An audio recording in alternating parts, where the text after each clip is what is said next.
I would like to begin by thanking the organizers of the Asma Jahangir conference for including this important session in the conference and for allowing us the opportunity to discuss this important issue, which is usually ignored in the mainstream.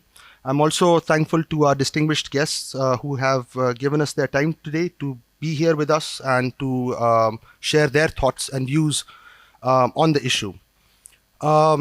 Pakistan has been hosting millions of Afghans for over 4 decades. During this entire period, Pakistan has neither signed the 1951 Refugee Convention nor enacted any laws for refugees.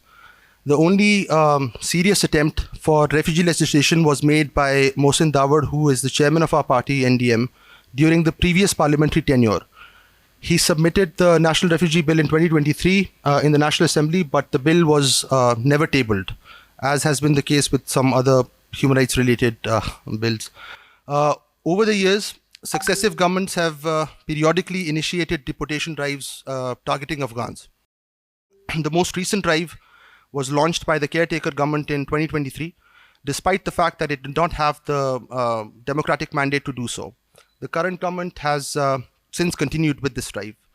Initially, it targeted Afghans without documentation or valid visas, but it was later expanded to include proof of registration card holders as well as Afghan citizenship card holders. Just to give you an idea, around 1.15 million Afghans have been deported in 2025 alone from Pakistan. There have been widespread reports of harassment, unlawful detention, and arrests of Afghans. Numerous accounts point to bribery, with Afghans being forced to pay large sums of money to authorities, including the police, who are responsible for enforcing the drive. The process of acquiring or renewing visas has been made extremely difficult, with authorities often failing to respond for prolonged periods. Those whose visas expire risk arrest and deportation. At the same time, lawyers and human rights activists have also faced serious obstacles in accessing holding centers where Afghans are detained prior to being deported back to Afghanistan.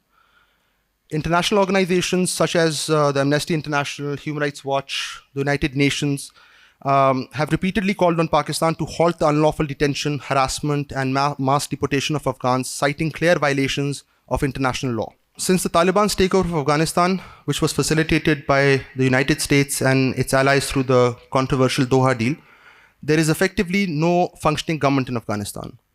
Afghans are in practice stateless, and they are deprived of any meaningful guarantees and protections of their fundamental rights.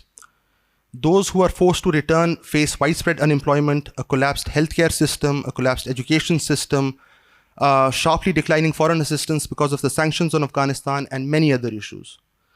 Just recently, the Taliban enacted a new penal code that formalizes violence, criminalizes dissent, legalizes slavery, and further strips women of legal personhood. Afghan women and girls continue to face what can only be described as gender apartheid under the Taliban. For its part, Pakistan has remained deeply involved in Afghanistan for over 4 decades. The strategic depth policy and other interventionist measures such as supporting the Mujahideen and then supporting the Taliban mean that Pakistan also bears responsibility for the current situation in Afghanistan. Pakistan cannot abdicate its responsibilities towards Afghan refugees and asylum seekers. Blaming Afghan refugees for terrorism in Pakistan has become very common, and it is very difficult to justify, especially when Afghans themselves have been victims of violence and terrorism. Addressing the issue of refugees through a security lens rather than a humanitarian one has been central to the mistreatment of Afghans in Pakistan. They've been systematically demonized in the mainstream discourse, and they continue to be blamed for consequences of our flawed foreign and domestic security policies. There have been instances where Afghans have sought relief from courts. There have been cases in the Islamabad High Court, there have been cases in the Peshawar High Court, where individuals have been given the right to continue to stay in Pakistan, but the effect of those cases, the impact of those cases has remained limited to those individuals alone and have had no impact on the larger Afghan community. There's another important issue which also needs to be highlighted or discussed, and that is that Pashtuns in Pakistan have also suffered as a result of these policies aimed at the forceful repatriation and expulsion of Afghans. There have been numerous cases in which the CNICs of Pashtuns have been blocked or not renewed with individuals being asked to prove that they are indeed Pakistani citizens and that they belong to Pakistan. So our Citizenship Act allows anyone who's born in Pakistan to become a citizen of Pakistan, including Afghans. There's no exemption. Not only are they not given citizenship, but existing citizens of Pakistan, Pashtuns, their CNICs are also blocked, and they are asked to prove that they're actually indeed citizens of Pakistan, which is quite a huge issue. It has been raised in the parliament several times, and racial profiling has long been a major source of grievance for Pashtuns, and with these measures, our frustrations have only deepened with time. And with that, I will now move to the panel so that we can benefit from their insights, expertise, and their views. I would like to start the discussion with Dr. Saba Gul Khattak Sahiba. And I wanted to ask you two very specific questions, and please feel free to add anything that you might want to when you respond. The first question has to do with the hardening xenophobia and the increasing vulnerability of people without a country to return to, which is in the case of Afghans. And then the impact that this has, which is the second part of my question, on Afghan women and girls, given the implications of what they're going back to. The speakers will have 8 minutes to respond with, and then we can continue the conversation given the time. Ji, Dr. Thank you, Khushal. Let me start with a quote that an Afghan colleague sort of told me. She said, "We were hiding from the rain, but found ourselves under the train." And that is the story of many Afghan women in Pakistan, at least, if not in Iran and other countries also. The xenophobia has actually been there since, if you look at the entire 45 or 47 years, we find the xenophobia creeping in after 1992 when the Mujahideen went back to Afghanistan triumphantly, but then the infighting began. The US lost its interest in Afghanistan, and because aid reduced, interest reduced, we find xenophobia against Afghans emerging by the mid-90s. It was very much there in the papers. They were associated with criminal activities and so on. And then once again, post 9/11, you find similar phenomena, especially in 2015, when once again deportation started. So every time there is a wave of deportation, you find a rise in the hate against Afghans when they are blamed for about everything that is wrong with Pakistan, including terrorism. It's easy to blame an outsider and create xenophobia, and that seems to be very much part of the international, what is happening internationally as well, which is to blame outsiders for all that is wrong within. So we need to also look at what is happening internationally with refugees, where they are being pushed back, pushed out, sent back to a country that really doesn't exist for them as a safe place to live in. With regard to Afghan women, since November 2023, when the new wave of deportation started, we tried very hard, civil society groups, to go to the government, appeal to the government, go to courts, put in petitions. Everything has fallen on deaf ears, but that means that women are even more vulnerable, especially those who are Hazara, from minority ethnic and religious communities.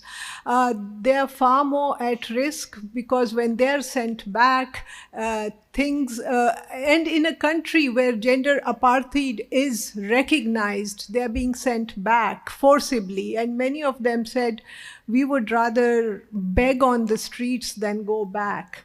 However, the desperation that is existing in Pakistan has forced many people, because they post the new Taliban takeover, many of them did not receive any legal status in Pakistan. The result is livelihoods have been at stake. Many of them do not have the means for livelihood. And many men, children, girls, boys, women have to turn to transactional sex to be able to survive. Because when you stop people, educated people, from working, from earning a livelihood, from coming out, venturing out of their house to do something to earn, what is left for them? How do they survive? So we find that there is a significant number of people who are involved in this.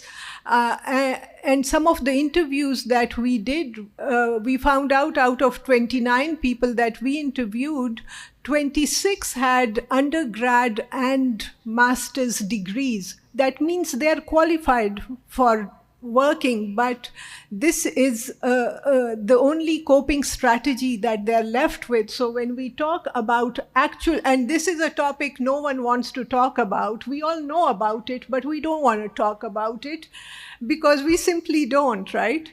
But that's the reality of the situation. So when a government that claims to be Islamic pushes people into a corner where they have very few choices or no choices, and going back to a country that doesn't give them any choice either because that particular government is practicing gender apartheid, then what do we do about human rights? The other thing, of course, is the larger global context of funding for any humanitarian, and raising the question of humanitarian justice. So last year, $5 billion, overall humanitarian funding reduced by $5 billion. And I hope Philippa will address the issue in connection with UNHCR. We know that WFP, UNHCR, UNICEF, some of the large organizations in the humanitarian sector have suffered funding cuts. That obviously means their operations are going to shrink. They are going to lay off people, and there will be very little money to give on the ground, whether for education or any other kind of intervention. So in that larger context, it's important to raise the issue of humanitarian justice. If the funding is back to what it was in 2016, and the number of people have doubled to what existed in 2016, then there is a problem, a huge problem on a global scale. Pakistan is part of that, and we need to devise what we are going to do, because our own funding, when we look at PSDP, it has an 11 trillion rupee throw forward, our development program, our Pakistan's development program. In that, many of the projects receive, about 40% are receiving foreign aid. And our humanitarian system in the context of NDMA and PDMAs are entirely dependent on foreign aid. So when foreign aid reduces, our own humanitarian system also cannot cope. And that is another aspect, because not only refugees, but we have recurrent floods, we have recurrent other crises. We don't have any way of coping. So I will stop here, but I thought I should raise xenophobia, humanitarian systems, and finances. Thank you. Thank you so much.